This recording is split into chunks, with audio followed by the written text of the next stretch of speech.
In the last lecture, we were learning about affirmative sentences of perfect present tense. And I have told you that I will write down 2 more examples of it in the next lecture, means today. And we will also learn about negative and interrogative sentences of the same tense in the present lecture. So let's begin the today's session.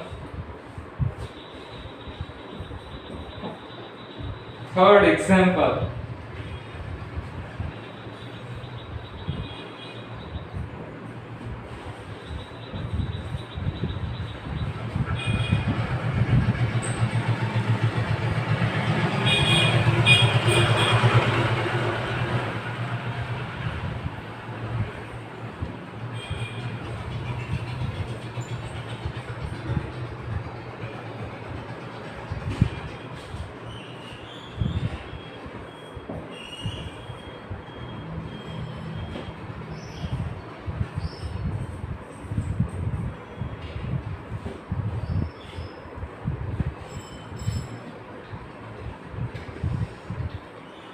હવે તમને ખ્યાલ છે કે since અને four પૂર્ણ વર્તમાન કાળમાં ઉપયોગમાં લેવાતા શબ્દો છે. સિન્સ જ્યારે ચોક્કસ સમયની વાત હોય ત્યારે આવે, જ્યારે પોઈન્ટ ઓફ ટાઈમની વાત કરતા હોય ત્યારે સિન્સનો ઉપયોગ થાય, અને જ્યારે પીરિયડ ઓફ ટાઈમની વાત કરતા હોઈએ તો ત્યારે ફોરનો ઉપયોગ થાય. Means when we use for in the sentence, we are not sure about the perfect timing of the action. આ વાક્યમાં જો મેં અહીંયા for નો ઉપયોગ કરેલો છે, for મૂક્યું છે અને પછી કોઈ અચોક્કસ સમય મેં લખેલો છે, કોઈ certain time આપેલો નથી, સમયગાળો આપેલો છે, point of time ચોક્કસ સમય આપેલો નથી. I have purchased a book for a week. એક અઠવાડિયું થયું હશે મેં આ બુક ખરીદી છે એમ, એવો એનો મતલબ થાય આ વાક્યનો. લગભગ એક અઠવાડિયું થયું હશે આ બુક ખરીદી એમ. તો અહીંયા સિન્સ અને ફોર થી તમને ખ્યાલ આવે છે, તમે પૂર્ણ વર્તમાન કાળને ઓળખી શકો છો. સિન્સ ચોક્કસ સમય માટે, પોઈન્ટ ઓફ ટાઈમ માટે, અને for a period of time માટે, સમયગાળો દર્શાવવા એનો ઉપયોગ થતો હોય છે. તો આ એક વાક્ય ફોર વાળું જોયું.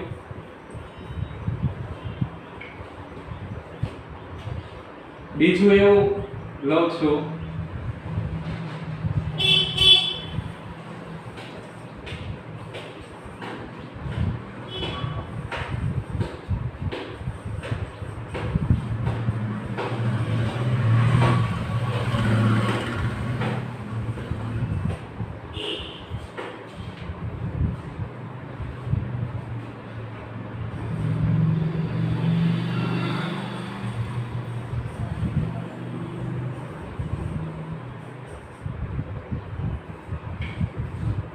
Sneha has worked here since December 2012. કરતા સ્નેહા છે એટલા માટે અહીંયા હેઝ મૂકેલું છે. ક્રિયાપદનું ભૂતપ્રદકનું રૂપ. સિન્સ નો ઉપયોગ કરેલો છે. સિન્સ ની સાથે ચોક્કસ સમયગાળો, પોઈન્ટ ઓફ ટાઈમ આપેલો છે ડિસેમ્બર 2012.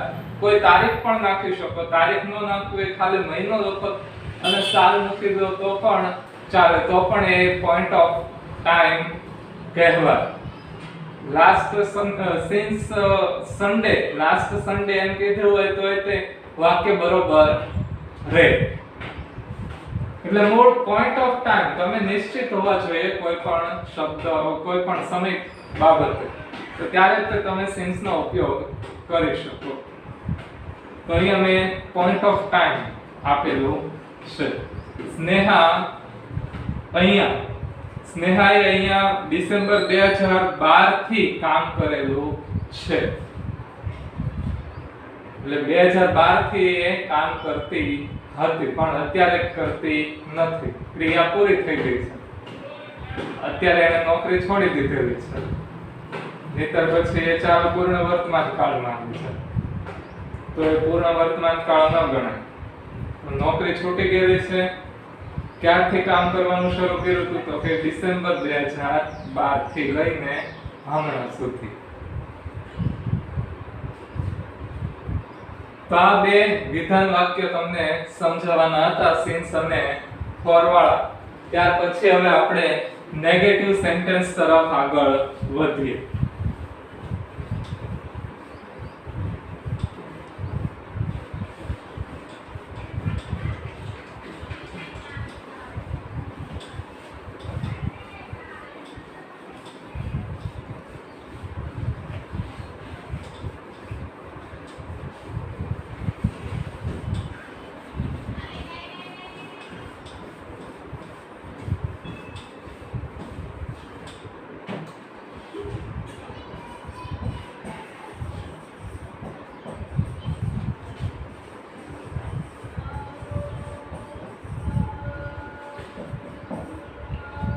નેગેટિવ સેન્ટેન્સીસ માં સેન્ટેન્સ પેટર્ન કરતા પ્લસ હેવ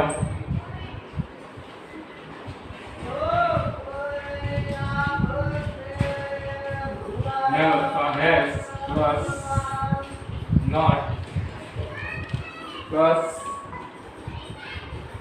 ક્રિયાપદનું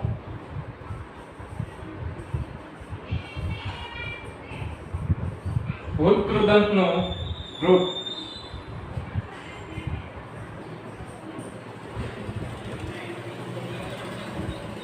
પ્લસ કર્મ પ્લસ અન્ય શબ્દ, આ રીતની વાક્ય રચના છે.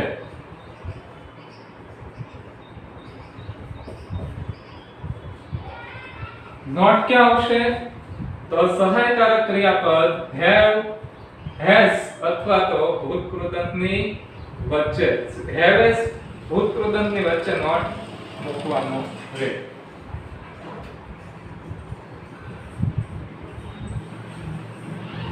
વિશાલ, ચાલો સહાયકારક ક્રિયાપદ શું મૂકશું? has. વિશાલ has નકાર છે એટલા માટે not.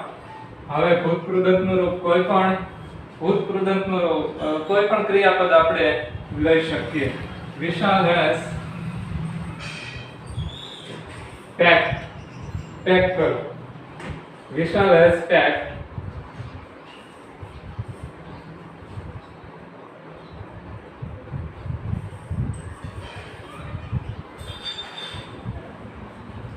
Vishal has packed. Vishal has not packed his bag yet.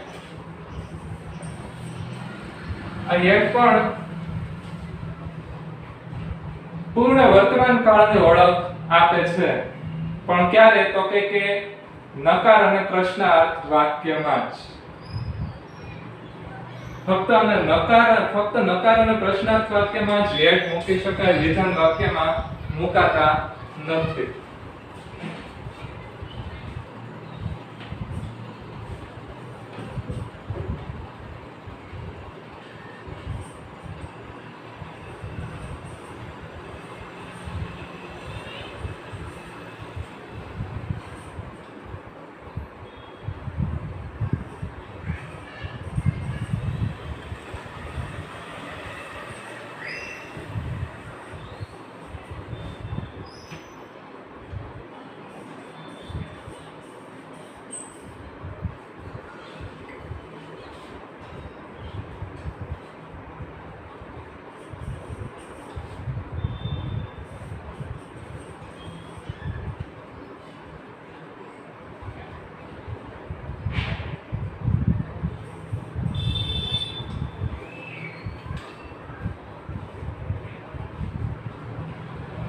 Vishesh and Vishwa have not cleared the exam yet. કર્તા બે છે એટલા માટે શું મૂકેલું છે? કર્તા બહુવચન હોય તો have મુકાય, નકાર વાક્ય છે એટલે not ક્રિયાપદનું ભૂતકૃતકનું રૂપ ક્લિયર, કર્મ છે એક્ઝામ અને અન્ય શબ્દ યેટ.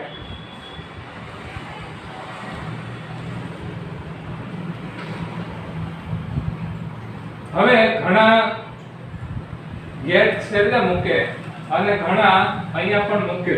વિશેષ એન્ડ વિશ્વ have not yet. નોટ પછી એટલે ઘણા યેટ મૂકતા હોય છે. તો એ ખોટું નથી, એ સાચું જ છે. બે માંથી કોઈ પણ જગ્યાએ કા નોટ પછી મૂકીએ પણ કા છેલ્લે મૂકી શકો.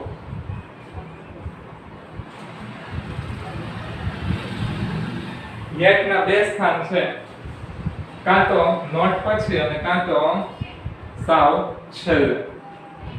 પછી એક વાક્ય સામે છે.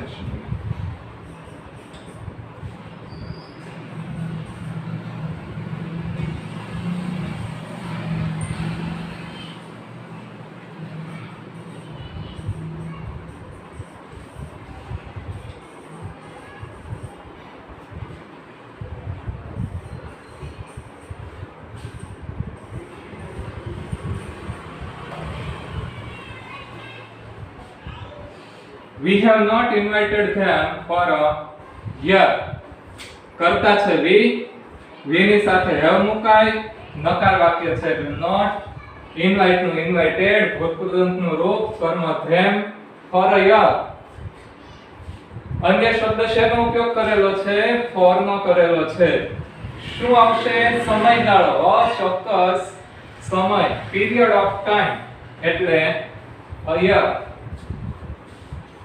for માં તમારે સમયગાળો લખવાનો હોય અને since માં point of time, ચોક્કસ સમય લખવાનો હોય. આ બે વસ્તુ ધ્યાનમાં રાખવાની. બંને વચ્ચેનો ડિફરન્સ આટલો છે. અમે તેમને 1 વર્ષથી આમંત્રિત કર્યા નથી.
Jen has not chosen anything from the shop.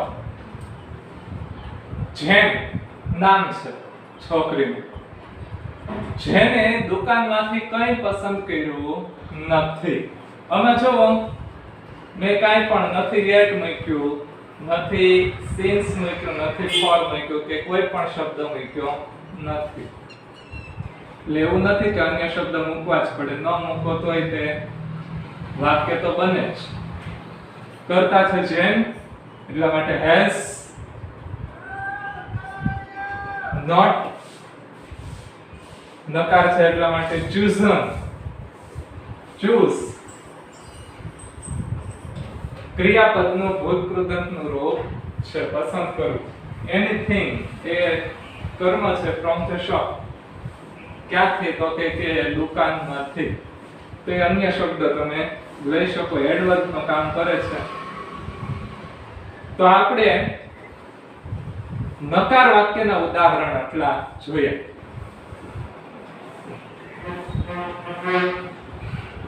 હવે પ્રશ્નાર્થ વાક્ય જોઈએ.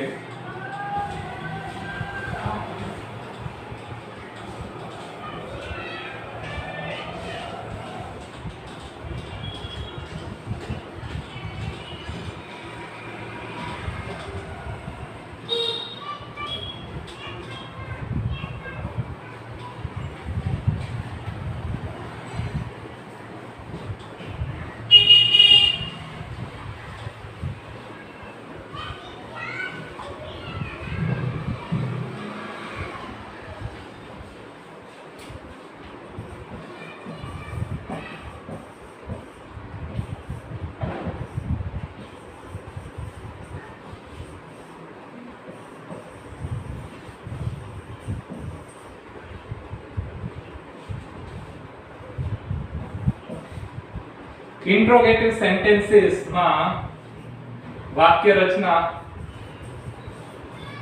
have અથવા has પ્લસ કરતા પ્લસ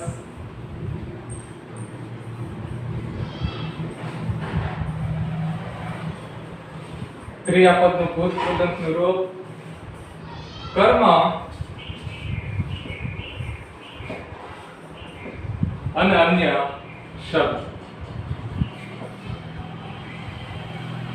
have has આગળ આવી જશે. કોઈને WH ક્વેશ્ચન વાળો પ્રશ્નાર્થ વાક્ય બનાવવો હોય તો have has ની પહેલા WH ક્વેશ્ચન વાળા વર્ડ મૂકી દેવાના, WH વર્ડ મૂકી દેવાના, પ્રશ્નવાચક સર્વનામ. દાખલા તરીકે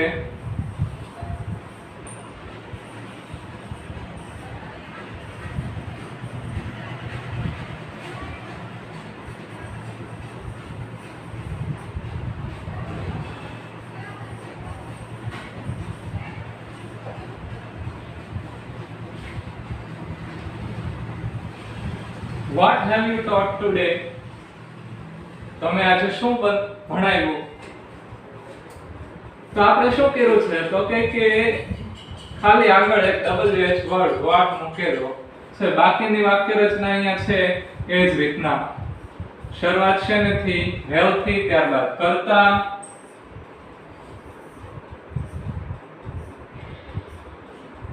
have અથવા has પહેલા, ત્યારબાદ કરતા, ક્રિયાપદનું ભૂતકૃદંતનું રૂપ. કર્મ આમાં છે નહીં. હવે taught ટીચ ક્રિયાપદ છે ને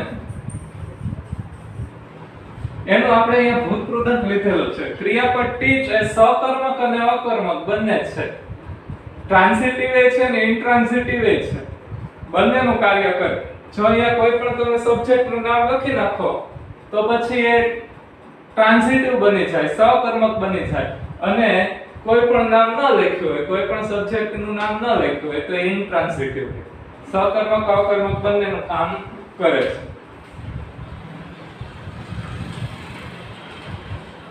ટુડે અન્ય શબ્દ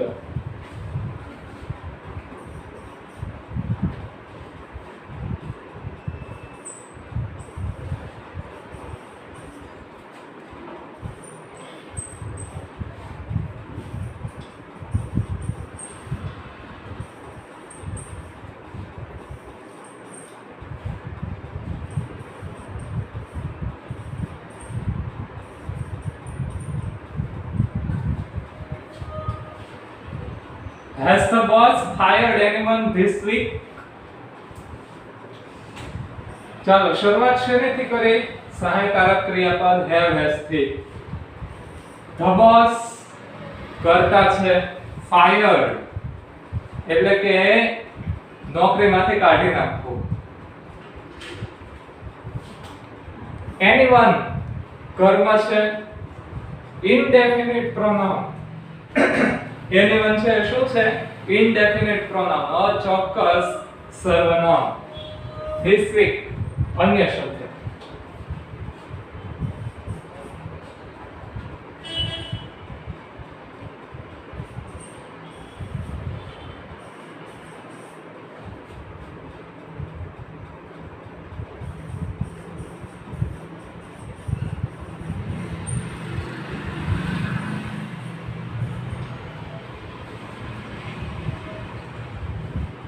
Has she performed well? પ્રશ્નાર્થ છે એટલે has કરતા she, perform ભૂતકૃદંતનું રૂપ, well adverb.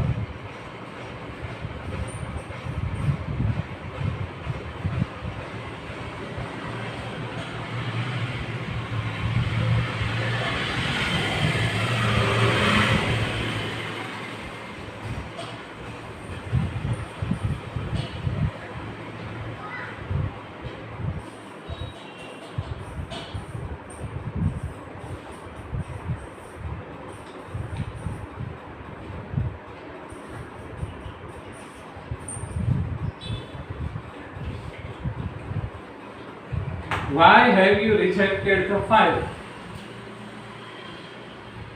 ફરીથી પહેલા વાક્યમાં WH લીધેલું હતું, બીજા વાક્યમાં તે આગળ શું મૂકેલું છે? મેં WH વર્ડ મૂકેલો છે, પ્રશ્નવાચક સર્વનામ મૂકેલું છે. તો પછી હેવ અથવા હેઝ નું સ્થાન શું થઈ જાય? બીજું થઈ જાય. ત્યારબાદ કરતા ક્રિયાપદનું ભૂતકૃદંતનું રૂપ કર્મ અન્ય શબ્દોમાં છે નહીં. કફાય કર્મ છે.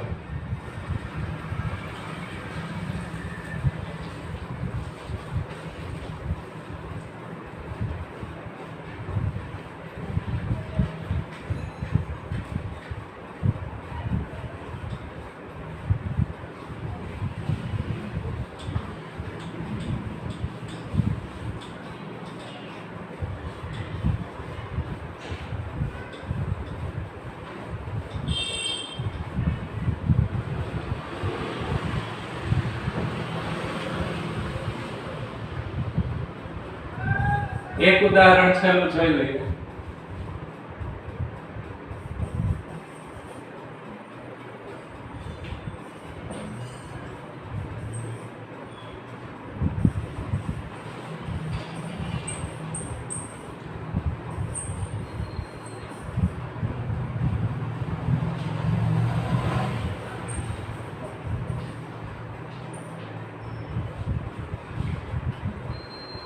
Has Smith returned your watch?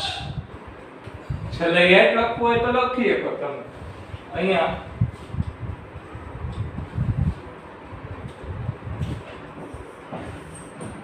યet કોઈને લખવું હોય તો અહીંયા લખી શકો છેલ્લે. Has Smith returned your watch yet? સર્વ આપણે સહાયકારક ક્રિયાપદથી શરૂઆત કરીએ છીએ. સ્મિથ નહીં, સ્મિથ આપણે અહીંયા હોય. સ્મિથ એ પાછું યુરોપિયન દેશોમાં આવું નામ હોય. સ્મિથ ક્રિયાપદનું ભૂતકૃદંતનું રૂપ. રિટર્ન પાછું આપવું.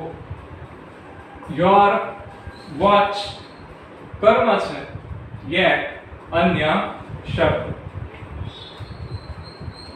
તો આ રીતે આપણે પ્રશ્નાર્થ વાક્ય, નકાર વાક્ય અને વિધાન વાક્ય જોયા. થોડા નિયમો સિન્સ અને ફોર ના સમજાય. યેટ ક્યાં મુકાય ક્યાં ન મુકાય એ આપણે સમજા. અને છતાંય કોઈને તકલીફ હોય તો તેઓ પૂછી શકે છે.